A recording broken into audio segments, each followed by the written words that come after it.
Sa iban pa nga balita pag-untat sa pagpanigarilyo, padayon nga ginakampanya sa Department of Health.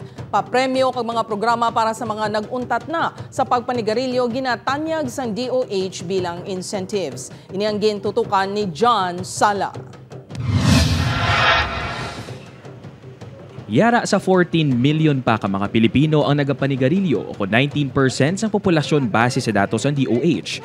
Makabing mabudlay inipapason nga bisyo bangod magluwas sa pagka-addict dire nangin kabahinasang tradisyon kag pagginawi ang pagpanigarilyo. Kung basehan ang datos sa DOH-6 sang 2021, 26.12% o 91,891 ka mga individual nga nagamit sang health services sa Western Visayas ang nalista nga nagapanigarilyo. Kahit humahirap baguhin, kaya ho nating gawin. Basta gugustuhin mo natin.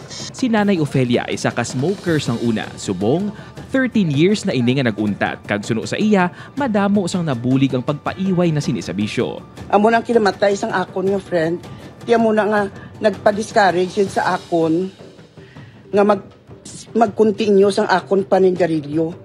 Kaya ang life naton is so short, no? Suno sa DOH, dako nga problema ang mahatag sang pagpanigarilyo sa lawas sang tawo, bisan pa ang nagauso subong nga vaping. Grabe na nga advocacy sang Department of Health. Pero ning meragi siya nga budlay ang illicit ang behavior change. Agud maganyat pagid ang mga smokers nga maguntat na sa pagpanigarilyo. Ginlunsar sang DOH kaupod ang Action on Smoking in the Health Philippines o kun ASH ang programa nga Stop and Gain, a Quit and Win Tobacco Cessation Contest. Bukas ang kompetisyon para sa mga naguntat na sa pagpanigarilyo sa sulod sang hindi magnubo 6 ka bulan. Magbisita lang sa Facebook page sang ASH Philippines agud mag-register sa raffle. Ang grand winners ang magabaton sang 5,000 pesos. Basta pag nalaman ho namin na nakahinto na ng paninigarilyo, may mga follow-up so yan. Panugyan sa tanan, kung tani ang tuyo nga mangin healthy, ang mangin inspirasyon, agud balatian ang malikawan. Smoking kills, mga kapuso. Upod kay Hans Disierto, John Sala. 1 Western Visayas.